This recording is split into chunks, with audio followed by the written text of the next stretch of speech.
Direct selling industry में अगर आप हेलीकॉप्टर लेना चाहते हैं तो ऐसी 3 टेक्निक आपको मिलेंगी। उनको अगर आपने अपना लिया तो आप न केवल मात्र हेलीकॉप्टर, न केवल मात्र बड़ी गाड़ियाँ, अपितु ज़िंदगी में जो चाहते हैं वो पा सकते हैं। लेकिन उसके लिए आपको लास्ट तक बने रहना पड़ेगा। और इस इंटरव्यू में विनय कुमार पंदे साहब का एक अलग अंदाज, उनकी शायरी भी सुनने को मिलेगी, लेकिन तभी जब तक आप लास्ट तक बने रहेंगे। दोस्तों नमस्कार, आदाब, सत श्री अकाल। चैट विद सुरेंद्र वत्स के नए एपिसोड में आप सबका बहुत बहुत स्वागत है। आज फिर हमारे लिए एक बहुत बड़ा दिन। अगर आपने विनय कुमार पंदे सर का पुराना इंटरव्यू नहीं देखा तो इस इंटरव्यू में आप रिलेट नहीं कर पाएंगे। उतना मज़ा, उतना ज़्यादा आनंद नहीं आपको आ पाएगा। तो नीचे डिस्क्रिप्शन में हमने लिंक डाला है। विनय सर का जो पीछे वाला इंटरव्यू था वो जरूर सुनिए।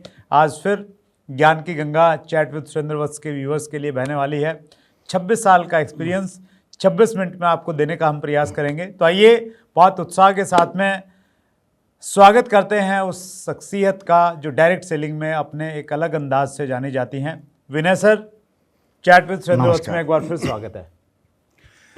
नमस्कार व्यूअर्स।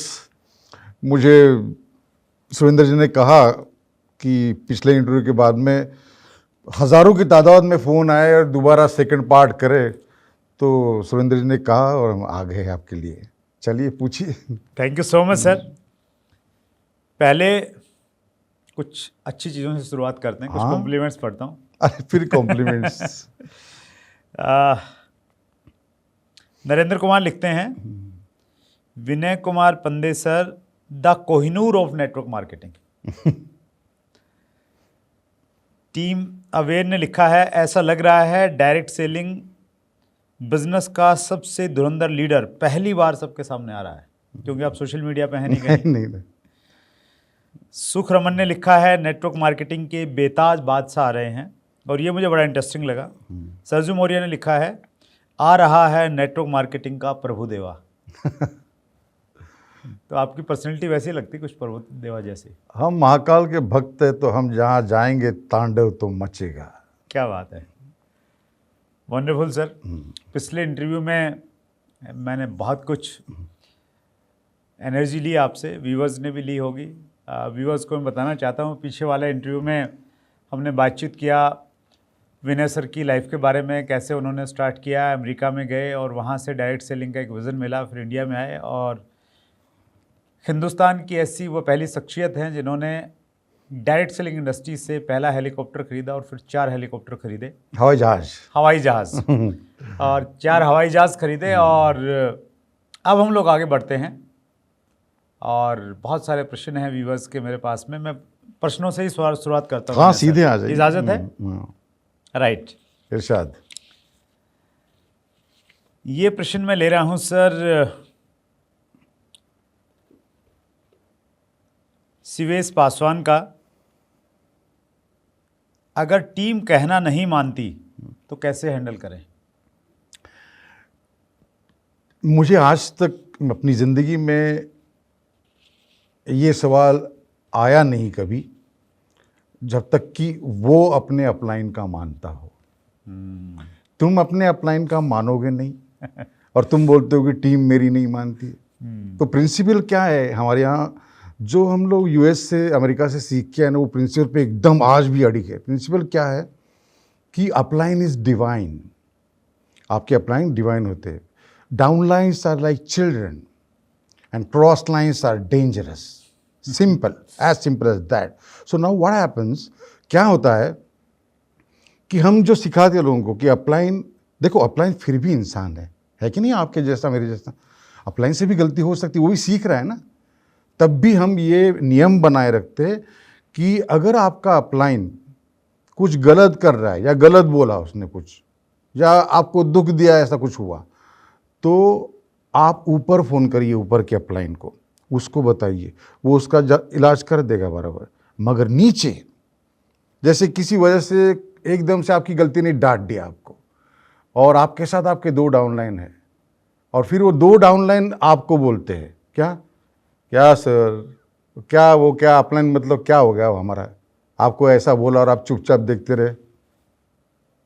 सुना मैं होता ना तो सुना देता। तब आपने क्या करना है बताए, तब आपने उसको खबरदार, खबरदार अगर मेरे अपलाइन के बारे में कुछ हुआ तो वो मुझे मारे तोड़े अपमान करे, वो मेरा अपलाइन है, खबरदार मेरे अपलाइन को कुछ बोला तो। और फिर आप क्या करें, ऊपर बोल दीजिए सर देखिए मेरे साथ 2 डाउनलाइन थे, वो बोलने लगे मुझे, मगर मैंने सिस्टम की मर्यादा का पालन किया। मैंने बोला खबरदार अगर मेरे अपलाइन को कुछ बोला तो मेरे अपलाइन है वो कुछ भी कर सकते मेरे साथ। मगर साहब देखिए ये सही है क्या? फिर ऊपर वाला क्या करता है, उस अपलाइन को फ़ोन करता है जिसने अपमान किया, उसको बोलता है कि ये कोई तरीका है?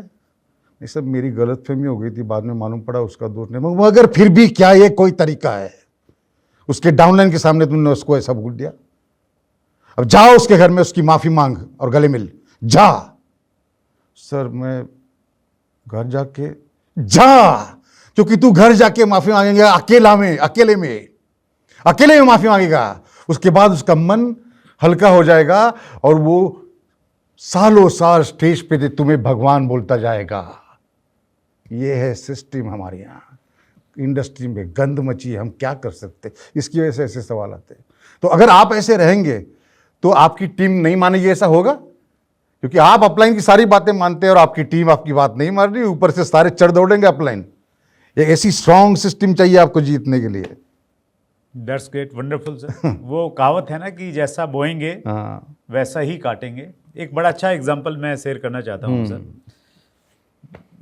एक बार एक व्यक्ति थे, बुजुर्ग हो गए, तो बहुत ज़्यादा बुजुर्ग थे, कुछ उनसे अपने से कुछ होता नहीं था। तो परिवार में उनका बेटा था बड़ा, तो उसको लगा यार पिताजी बहुत परेशान रहते हैं और इनको इस परेशानी से मुक्ति दिलाता हूँ।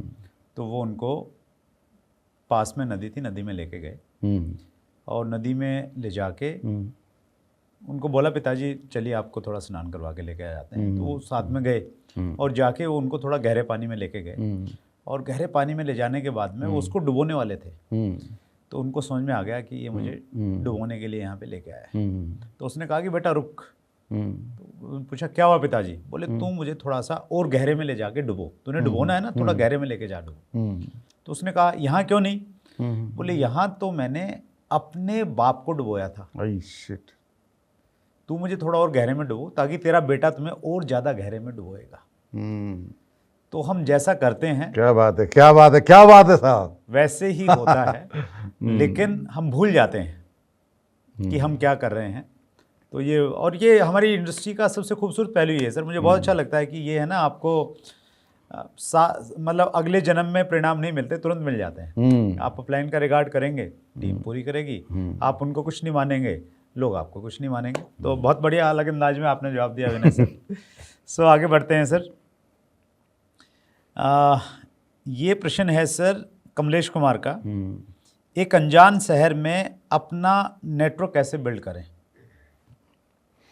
ये इंडस्ट्री में सच में पता नहीं क्या रोग है और सबको लगता है।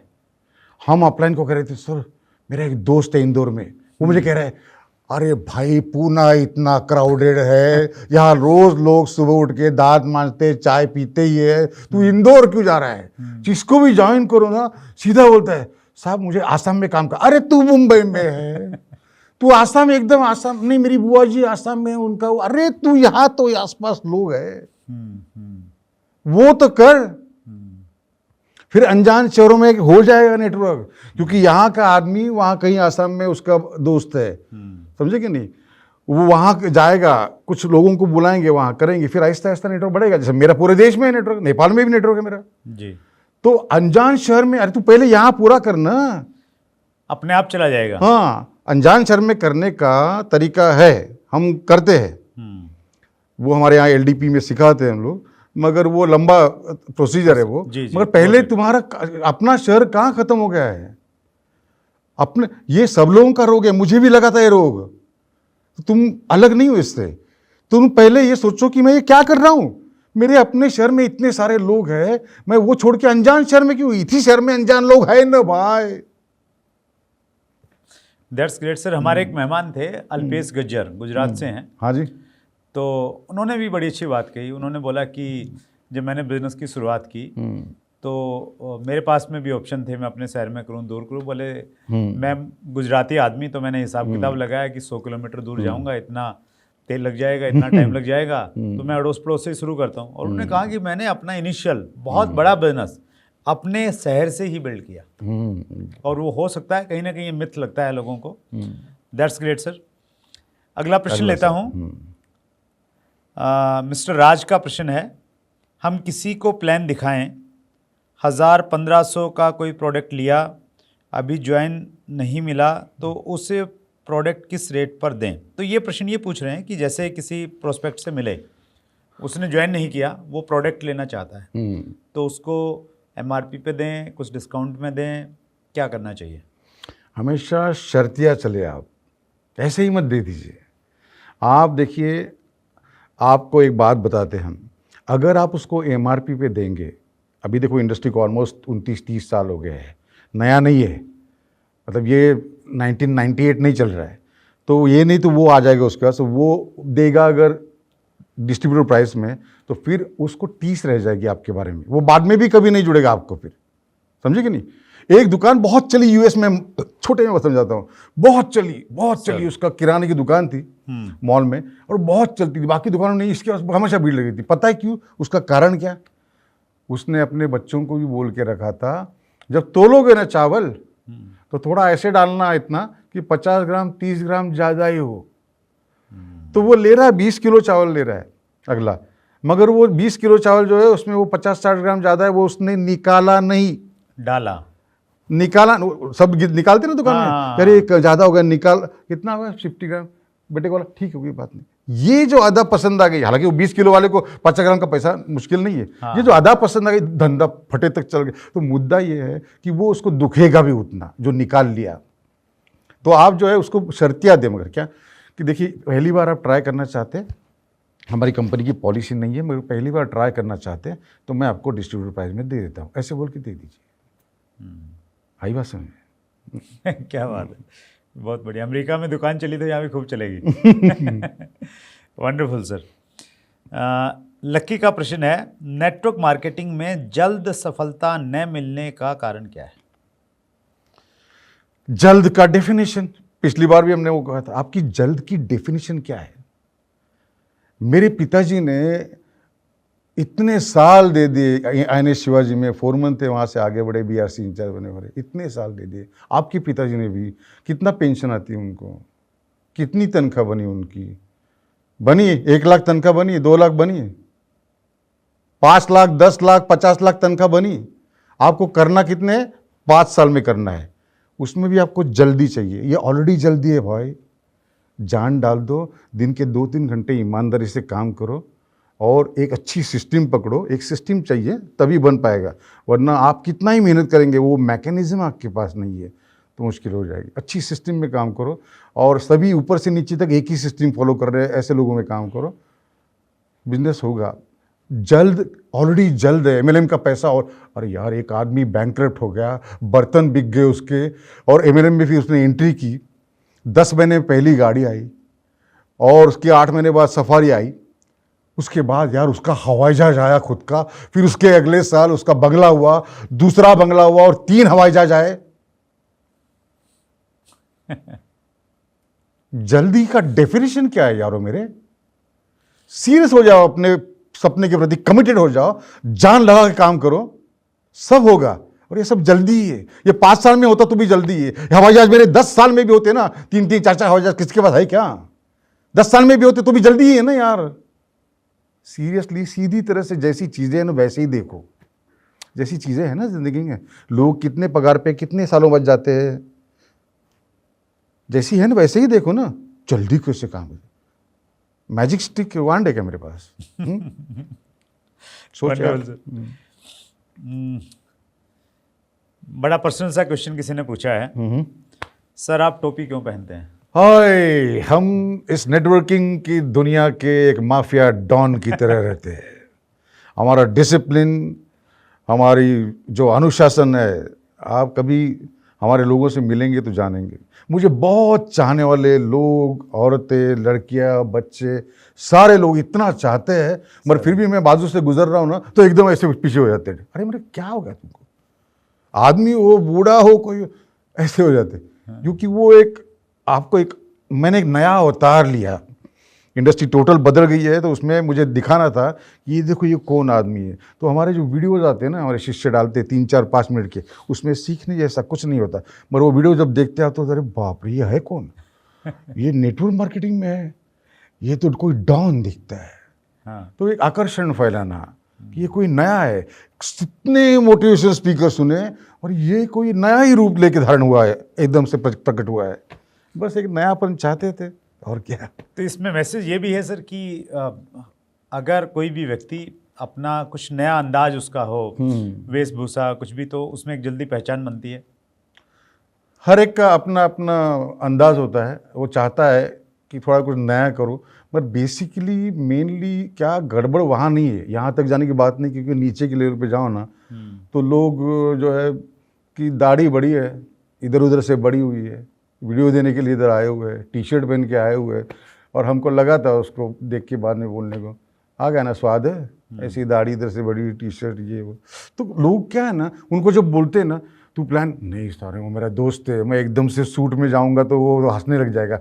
नहीं हंसेगा, नहीं हंसेगा वो तुम जब एक कोई अपॉर्चुनिटी दिखाने आ जा रहे हो, प्रॉपर सूट में जा रहे हो, कॉन्फिडेंट दिखोगे, और फिर तुम जब प्लान दिखाओगे ना, शूज़ में जीन पहन के, टी शर्ट पहन के मत जाओ, शूज़ में प्रॉपर शर्ट पैंट पहन के जाते हो, एक ब्लेजर टंगा दिया और दिखाते हो ना प्लान, तो वो देखता है कि प्रकाश मेरा यार बचपन का दोस्त था, एकदम क्लीन शेव्ड है, या तो शेव है तो पूरी क्लीन की, इधर इधर भी बाल है, इधर भी बाल है, ऐसा नहीं यार, ये तो रूप ही बदल गया।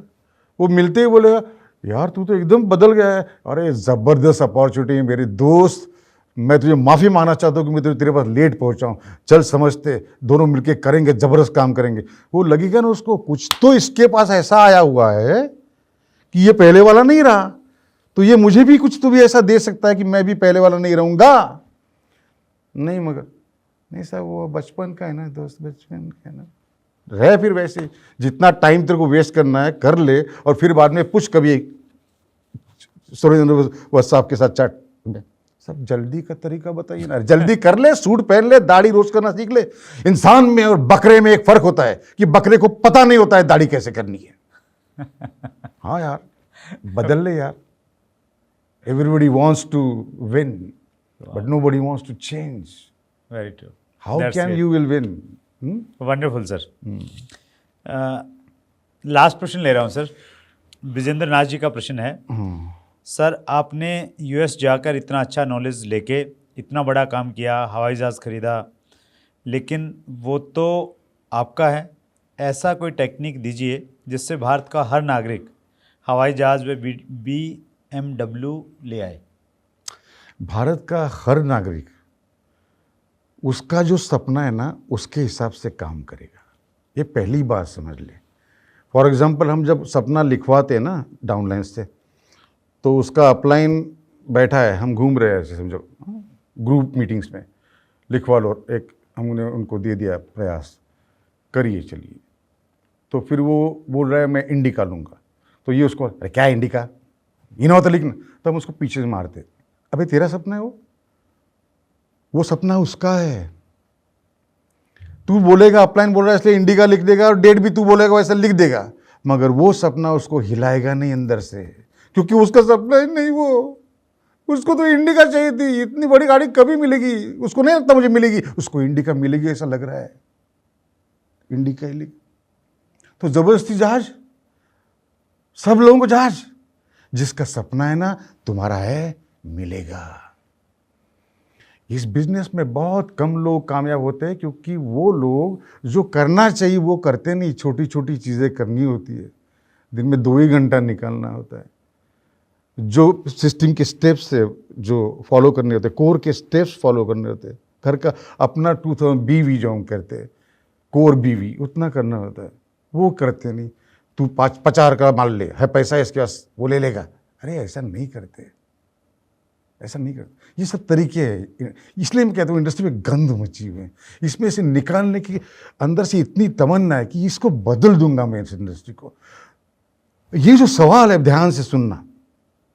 मैं चाहता हूं आप लोग जो मुझे सुन रहे हैं और सुनेंगे, बार बार सुनेंगे, आप में से 77% लोग डायमंड जा सकते हैं और ऊपर भी जा सकते हैं, डायमंड से भी ऊपर।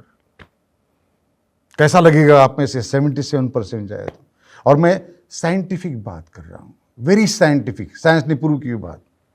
उससे पहले मैं आपको समझाता हूं एक बात बेसिकली, कि आपको प्रॉब्लम क्या है ना, मैं गहरे में जा रहा हूँ, गहराई में घुस रहा हूँ अभी। आपको प्रॉब्लम क्या होता है ना, आप सोचते कि मुझे लाखों करोड़ रुपए मिलेंगे, पता नहीं यार, मुझे कहाँ इतने पैसे, मेरे बाप तो स्कूल टीचर है, मैं तो यहाँ 5,000 रुपये के भाड़े से रहता हूँ, मुझे कहाँ इतने लाखों, ये मन में आपके आता है। मैं एलिजिबल नहीं हूँ, मैं कोई करोड़पति का बेटा नहीं हूँ। तो मैं खुश खबर देने आया हूँ आज जो बात करने आया हूँ वो पूरी इंडस्ट्री में 1959 से लेके आज तक किसी ने नहीं बोली आपको, क्योंकि मैं चिंतक हूँ, मैं साधक हूँ।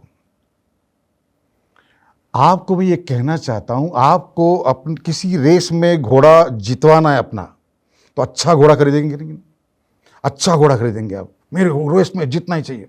बीच में खच्चर वाला आ गया, गधे वाला आ गया, सर वो बहुत महंगा है, ये देखो सस्ता है ना, लेंगे क्या आप? नहीं ना लेंगे।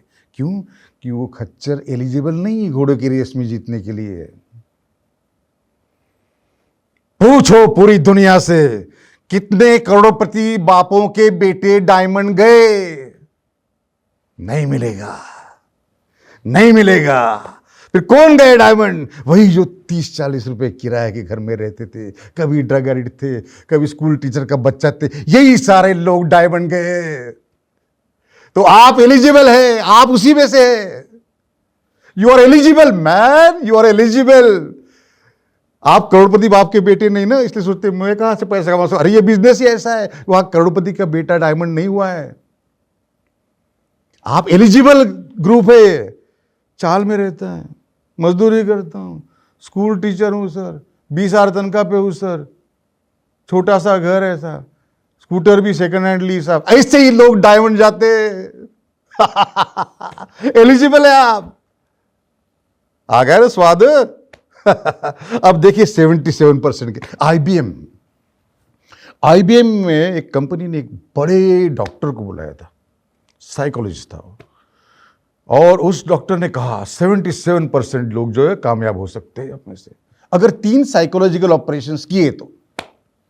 3, ये बड़ी गंभीर बात है, ये आपको यहां हिंदुस्तान में किसी ने नहीं बोली है, मैं यहां बैठ के बोल रहा हूं, नहीं बोली है। तो उसमें पहले क्या करना पड़ता है कि आपको आपके थॉट प्रोसेस को रिफ्रेम करना पड़ेगा। जिस थॉट प्रोसेस से आप चलते आए ना, इसलिए आपका बैंक बैलेंस वो है जो है। तो वो बैंक बैलेंस बढ़ाना है अगर आपको, तो थॉट प्रोसेस को जो है ना रिफ्रेम करना पड़ेगा। क्योंकि क्या है ना, साइंस ने प्रूव किया है, the brain doesn't accept facts नहीं एक्सेप्ट करता ब्रेन। आपका ब्रेन जो है वो जो तथ्य है, वस्तुस्थिति है, वो एक्सेप्ट नहीं करता, वो स्वीकारता नहीं है। आप जो सोचते हैं वो स्वीकारता है। साइंस ने यह प्रूव किया है कि मौत का डर किसी को प्रोत्साहित नहीं करता है। करता है क्या? मौत का डर किसी को प्रोत्साहित नहीं करता है। तो फिर उसको प्रोत्साहित, मोटिवेट नहीं करता है, तो फिर उसने क्या करना चाहिए? एक खुशहाल जिंदगी के लिए उसने सोचना चाहिए कि मैं ठीक हो जाऊंगा और मैं मेरे बच्चों को लेके यहाँ घूमने जाऊंगा, वहाँ जाऊंगा, खुशियों के बारे में सोचना चाहिए। तो ब्रेन क्या ले रहा है? ब्रेन एक्सेप्ट करता है जो आप सोचते हैं। आप अगर सोचते हैं कि हाँ मैं मर जाऊंगा तो फिर हमारे बच्चों को क्या होगा, तो फिर सोचिए साहब आप मर ही जाएंगे ना। ब्रेन ने एक्सेप्ट कर, आपके ब्रेन ने एक्सेप्ट कर लिया सर कि आप हवाई जहाज लेंगे। कैसे नहीं होगा? फिर कैसे नहीं होगा? आपके ब्रेन ने एक्सेप्ट कर लिया कि मैं तो मर जाऊंगा, तो फिर कैसे नहीं, क्या करोगे आप? मर ही जाओगे ना। ब्रेन ने पूरा एक्सेप्ट कर लिया। तो फैक्ट्स जो है ना वो ब्रेन लेता नहीं, मगर हमको बचपन से कहते आए, हम जब बचपन में कहते थे पापा पापा मैं 7 घोड़ों वाला बंगला लूंगा, तो अले ले ले ले ले ले ले ले करते थे। बड़े हो गए, बड़े होने के बाद हम बोलते एक दिन यार मर्सिडीज लूंगा मैं, एक दिन यार मैं पेंट हाउस लूंगा, बड़ा मेंशन लूंगा। तो क्या लोगों ने कहा, वाह what a dreamer you are. बोला क्या बोला, ग्रो अप, अब मैच्योरिटी आने दे, मैच्योरिटी आने दे, चिंता कर, भविष्य की चिंता कर। ब्रेन देखिए ध्यान से सुनिए, वो ब्रेन उसको चिंता करने को लग गया ना, तो ब्रेन चिंता में चला जाएगा। उसकी जगह वो worrying is what, worrying is planning what may go wrong. चिंता करना मतलब प्लान करना कि मेरी जिंदगी में क्या बुरा हो सकता है। एंड ड्रीमिंग मीन्स व्हाट, वो प्लान करना कि मेरी जिंदगी में क्या अच्छा हो सकता है। तो ब्रेन ये लेता है जो आप सोच रहे हो। तो ब्रेन अगर वो लेता है ना कि जो आप नहीं यार मेरा एक दिन बंगला होगा, एक दिन मेरी गाड़ी होगी, अच्छी सी गाड़ी होगी, ये जब सोचते रहोगे तुम, तो ब्रेन आज क्या है वो देखता नहीं। वो ऐसा हाल हो गया है कि चिंता करना यानी मैच्योरिटी, चिंता करना मैच्योरिटी, एंड ड्रीमिंग यानी इमैच्योरिटी। इसमें से निकलो, इसमें से निकलो, निकलो निकलो निकलो। ये ड्रीमिंग मैच्योरिटी या चिंता करना इमैच्योरिटी, ड्रीमिंग जो है इमैच्योरिटी, चिंता करना मैच्योरिटी, ये दोनों चीजें है ही नहीं, क्योंकि इन दोनों चीजों का भविष्य से संबंध है। भविष्य ड्रीम जो है वो भविष्य बंगला होगा, भविष्य से संबंध है, तो वो इररिलेवेंट हो जाती है, क्योंकि अभी तो है ही नहीं। वो न गाड़ी है न वो मर गया है, वो भविष्य में मर गया। तो बात समझे, ये साइकोलॉजिकल है, काफ़ी साइकोलॉजिकल है। तो आप जब ड्रीम करते हैं शायद मेरी ज़िंदगी में क्या अच्छा होगा, मेरी एक गाड़ी आएगी, 2 साल में गाड़ी तो पक्का आएगी, 3 साल में एक बड़ा मेंशन नहीं तो एक पेंट हाउस तो 3 बेडरूम का आएगा। ये सोचते हैं ना, तो फिर ब्रेन उसको एक्सेप्ट करता है और फिर आपसे वैसे काम होते हैं जो होने चाहिए। मगर आप चिंता करते मुझे लोग जुड़ेंगे क्या, ऐसे जियोगे, सपनों से उमंगों से भर जाओ, ब्रेन उसको एक्सेप्ट कर लेगा। फिर जब वो एक्सेप्ट कर लेता है तो ये हो गया फर्स्ट थिंग कि रिफ्रेम किया। सेकंड थिंग मैकेनिज्म चाहिए।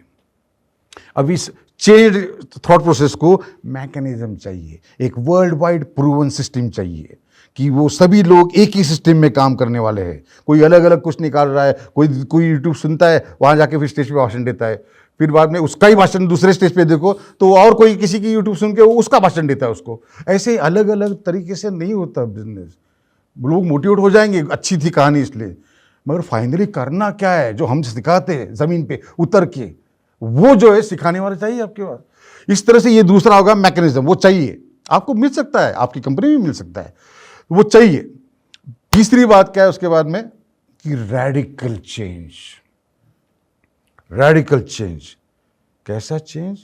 Radical change. जल्दी चाहिए ना, तो रेडिकलाइज हो जाइए। ये एक डॉक्टर ने IBN में कहा है, ये साइंस को उसको बैक कर रहा है। रेडिकल चेंज चाहिए आपके अंदर, इससे नहीं होता देखता हूं। और रेडिकलिज्म चाहिए। मगर हमारे यहाँ क्या होता है ना कि आपने कोशिश की, कुछ लोगों ने आप में से, कि वजन कम करने की, तो हम क्या करते हैं पूरी दुनिया में, इंडिया में नहीं पूरी दुनिया में, हम क्या करते हैं कि लगा दिया जिम, 15,000 भर दिए, वॉटेवर जो भी 6,000 हो गए भर दिए। पहले दिन गए तो 15 मिनट दौड़े वहाँ, फिर बाद में फ़ोन आया और फिर फ़ोन में म्यूज़िक चल रहा है तो बाहर गए, फिर बाद में गर्म पानी से नहा लिए, चले गए घर पे। फिर डाइटिंग करना है तो डाइटिंग क्या क्या करना है सर करते। फिर दूसरे दिन आए, आधा घंटा किया, आधा घंटा करने के बाद में फिर वापस फ़ोन पे लग गए और चले गए। फिर क्या हो गया बाहर, अरे सैराट बिरयानी, अरे जबरदस्त बिरयानी सुना मैंने, सैराट बिरयानी, चलो आज के दिन खा लेते, थोड़ा खा लेते आज, चलो।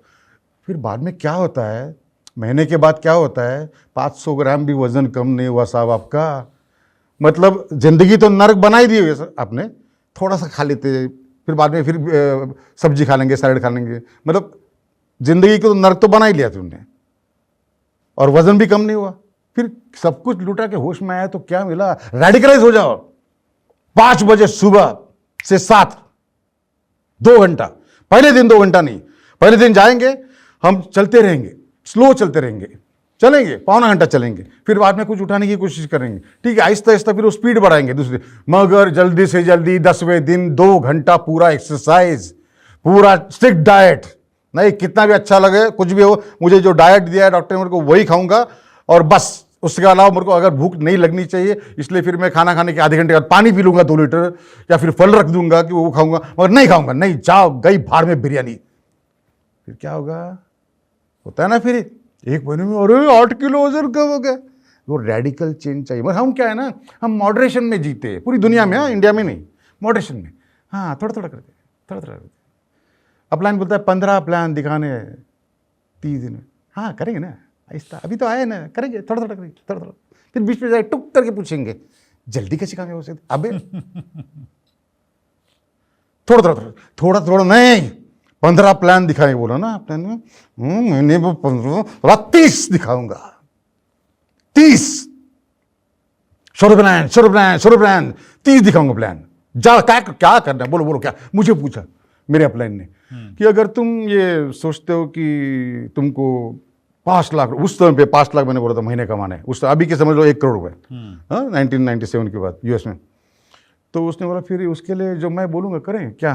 बोले ये जो प्रोडक्ट है हमारे, वो प्रोडक्ट सब तुम जो हमारे पास है वो सब घर में रख सकोगे, इस्तेमाल करोगे हर महीना कोर बन के, और बाकी तुम फेंक दोगे।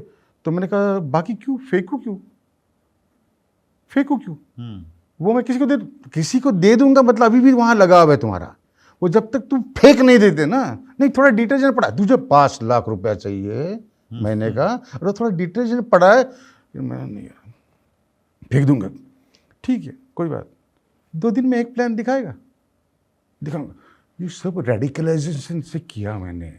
रेडिकल हो जाइए आप। मैंने फेंक दिया एक्चुअली, वो नहीं फेंक दिए। बीवी ने कहा फेंक क्यों रहे हो, नहीं फेंक दिए, बोला अपना नहीं, और फेंक दिया मैंने। आपको मैं महाकाल की कसम खा के एक बात बताता हूं। एक बार मैं अपना बर्थडे भूल गया कोल्हापुर में, कई गवाह है इसके, कोल्हापुर में बर्थडे भूल गया मैं, और मैं हमारे कंपनी की टूथपेस्ट लाना भूल गया, या दौरे पे था तो कहीं रहेगी। अब मैं बोला यार होटल में टूथपेस्ट पड़ी थी, महाकाल की कसम खा के बोल रहा हूं, मैंने नमक मंगवाया, नमक से मांजूंगा दांत, सलाद नहीं लूंगा टूथपेस्ट से, मेरी कंपनी की लूंगा। दांत मंजेंगे तो मेरी कंपनी की टूथपेस्ट से, नहीं तो नमक से मांजूंगा। इस तरह से रेडिकलाइज हो जाओ। कैसे नहीं आते फिर हवाई जहाज। ये है वो तरीका। रिफ्रेम करो, आपको एक जबरदस्त सिस्टम चाहिए, मैकेनिज्म चाहिए उस रिफ्रेम थॉट को, और बाद में आपको ये रेडिकल चेंज करना पड़ेगा। अगर आपकी जिंदगी में लाखों रुपए महीने के आने वाले हैं तो आप नहीं करेंगे। लोग ना मुझे कई बार पूछते हैं कि आपको लोग नो बोलते तो क्या करते, और लोग नो बोलते तो लोग जो करते वो मैं नहीं करता। और यार ये हो जाता था यार, सेल्स में है ये हो जाता था, बहुत अच्छा होता था यार, और उसने ये बोला। ये सब सोचने का वक्त मैंने नए आदमी को प्लान दिखाने में लगा दिया, इसलिए मैं जीता। तो भूल जाओ, living, you have to master the art of living. ये आर्ट ऑफ लिविंग मेरा है, सुश्री रविशंकर जी का नहीं। LEAVING Surendra ji, the art of living. If the prospect is negative, you don't want him man. हमको ही तू नहीं चाहिए, तू अगर नेगेटिव है हमको ही नहीं चाहिए तू। If the prospect is negative, we don't want him. Leave him, go forward, next, show the plan. नहीं मगर अरे छोड़ उसको, पीछे क्या देखता है, बारात देखता है तेरे बीवी बच्चों के सपने हैं, तेरे सपने। तू नहीं चाहता कि तेरी बीवी जिस गहने पे हाथ रख दे, तेरे बच्चे के स्विट्जरलैंड जाना है, चाहे साल में 3 बार घूम रहे विदेश, नहीं तू नहीं चाहता तेरी मर्सिडीज एस क्लास आए, नहीं चाहता। उसके लिए इतना सा करना है बस, रेडिकलाइज हो जाओ, दीवानों की तरह काम करो, आप सब जीतेंगे। वाह, वंडरफुल सर। जबरदस्त विनय सर, आपने वो तरीका बता दिया जिस तरीके पे चल के BMW आ सकती है, हेलीकॉप्टर्स आ सकते हैं, सब कुछ आ सकता है। Wonderful। यकीनन। और ये जो खजाना था ये आपने हमारे व्यूवर्स को दिया सर, दिल की गहराई से बहुत बहुत धन्यवाद विनय सर। पिछली बार भी समय कम पड़ गया था, अब भी घड़ी हमें इजाज़त नहीं दे रही और अब तक मुझे लग रहा है बहुत लंबा इंटरव्यू हमने रिकॉर्ड किया है। फिर एक बार दिल की गहराई से बहुत धन्यवाद। और मैं एक चीज़ और आपसे स्पेशल रिक्वेस्ट करता हूँ, पता नहीं कब मौके मिलेंगे, हम लोग इस चैनल के माध्यम से अपना ज्ञान लोगों तक देंगे, लेकिन आपके पास जो ज्ञान है ना सर, वो यूनिक है। कोशिश कीजिए उसको किसी न किसी रूप में उन लोगों तक भी पहुँचाइए जो लोग कहीं ना कहीं डायरेक्टली आपसे इन्वॉल्व नहीं हैं, लेकिन उनके पास में अगर धर्म संकट में डाल रहे नहीं कीजिए सर, शुरुआत कीजिए। वो मतलब ज्ञान हम है क्या ना? है ना, हम सिंगर भी रहे तो हम थोड़ा सा संवेदनशील है, वरना हम कठोर बिजनेसमैन है। इस बात आदमी की बात में इतनी मिठास है यार, फोन का नाक और मुझे नहीं, लगता है ये आप आदमी कीजिए सर, एक्चुअली डिजर्व करते हैं लोग। आपने जो ये साइंस बताई ना कि भाई किसी भी चीज़ को पाने के लिए वो जो आपने कनेक्ट किया 3 चीज़ों से, वो अल्टीमेट चीज़ है सर। वो ऐसा एक प्रैक्टिकल नॉलेज लोगों को चाहिए। लोग करते तो हैं लेकिन वो टेक्निक से उस सिस्टम को वो फॉलो नहीं कर रहे हैं, तो वो कहीं ना कहीं एक मिसिंग है। प्रोग्राम की एंडिंग सर आपके कुछ शेरों से करेंगे। आपने पिछले इंटरव्यू में बताया था अपने बारे में कि आप लिखते भी हैं, आप गाते भी थे, आप रियाज करते थे पानी में खड़े होके। अभी क्या है, रियाज छूट के हो गए पता नहीं कितने साल, 30-35 साल, तो पता नहीं, मतलब आपको पता चल जाएगा कि खंडर कभी बड़ी बुलंद इमारत होते थे। बुलंद इमारत वो तो कमेंट्स करेंगे ना सर लोग, आप गाइए, देखिए नीचे झड़ी लगती है। ये एक हम अपनी गज़ल है, उसके 2 ही शेर गाएंगे और थोड़ा सा कसूर पतियाला की गायकी का भी अंदाज आपको। ये आपके लिखे हुए हैं? हाँ, ये दोनों शेर मेरे हैं। मेरे शेर खान साहब ने गाए, गुलाम अली साहब ने, ये नहीं दूसरे।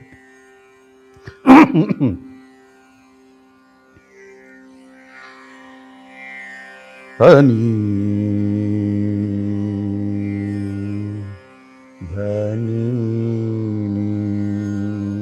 धसा सागम गसनी सागम गसनी समगम गसनी समगम धम गम गसा निसदनी निध मा गम ग अगम धनी धनी सा। दिल ने मेरे सुकून के लिए सॉरी दिल ने मेरे सुकून के लिए क्या कहीं अभी, दिल ने मुझे सुकून दिलाने के लिए क्या बात कह दी। दिल ने मेरे सुकून के लिए क्या कहीं अभी, दिल ने मेरे सुकून के लिए क्या कहीं अभी। पहली बार जब दिल टूटा था ना, तब की बात है ये जी। दिल ने मेरे सुकून, एक हमारे कॉलेज के सामने एक बड़ा हाईवे था और वो हाईवे से वो ट्रक आया और मुझे एक मेंढकी से बड़ा प्यार हो गया था। वो मेंढकी जो है वो मर गई, तो मैं दिल टूट गया मेरा। दिल ने मेरे सुकून के लिए, क्या बात बताऊं सुरेंद्र जी, घुटने के नीचे तक उस मेंढकी के बाल थे साहब। दिल ने मेरे सुकून के लिए क्या कहीं अभी, कि टूटा जरूर हूँ मैं, टूटा जरूर हूँ मैं, हाँ बिखरा नहीं अभी। क्या बात है। टूटा जरूर हूँ मैं, हाँ बिखरा नहीं अभी। वंडरफुल, अद्भुत, क्या बात है। शुक्रिया। इसमें भी पॉजिटिविटी झलकती है, एक मैसेज। वो हमारा कैरेक्टर है। वाह, कि टूटा जरूर हूं मैं, बिखरा नहीं। वो हमारा एक नेटवर्क बिल्डर का कैरेक्टर वैसा होना चाहिए, अंदर से that's great. ना ये टूटेगा मगर बिखरना मत। So thank you so much Vinay sir, आपके कई सारे अंदाज हमने एक इंटरव्यू में देखे। जल्दी मुलाकात होगी, फिर हमारे व्यूअर फिर एक बार तालियां बजाएंगे, खुशियों के गीत गाएंगे, बहुत सारे कमेंट्स आएंगे। सो एक बार फिर दिल की गहराई से बहुत बहुत धन्यवाद विनय सर। बहुत बहुत शुक्रिया, मगर ये पता नहीं कब मिलेंगे। जल्दी मिलेंगे, जल्दी मिलेंगे। चलिए, थैंक यू। आप आवाज़ दें, शायद सो ये थे विनय कुमार पंडे साहब, डायरेक्ट सेलिंग इंडस्ट्री में 26 साल का अनुभव कुछ मिनटों में आपको देने का प्रयास किया। इस वायदे के साथ में विदा ले रहे हैं, अगली बार फिर मिलेंगे। अगर आप इस प्रकार की बड़ी पर्सनैलिटीज़ से मिलना चाहते हैं, सुनना चाहते हैं, तो हर मंगलवार को रात 8 बजे अपने अलार्म में लगा के रखिए। हर एपिसोड आपको एक ऊर्जा देगा, एनर्जी देगा। ज़्यादा फ़ायदा उठाना चाहते हैं तो नोट्स बनाइए, लिखिए, उनको अपनी ज़िंदगी में अप्लाई कीजिए। बहुत बहुत धन्यवाद, अपना ख्याल रखिएगा। नमस्कार।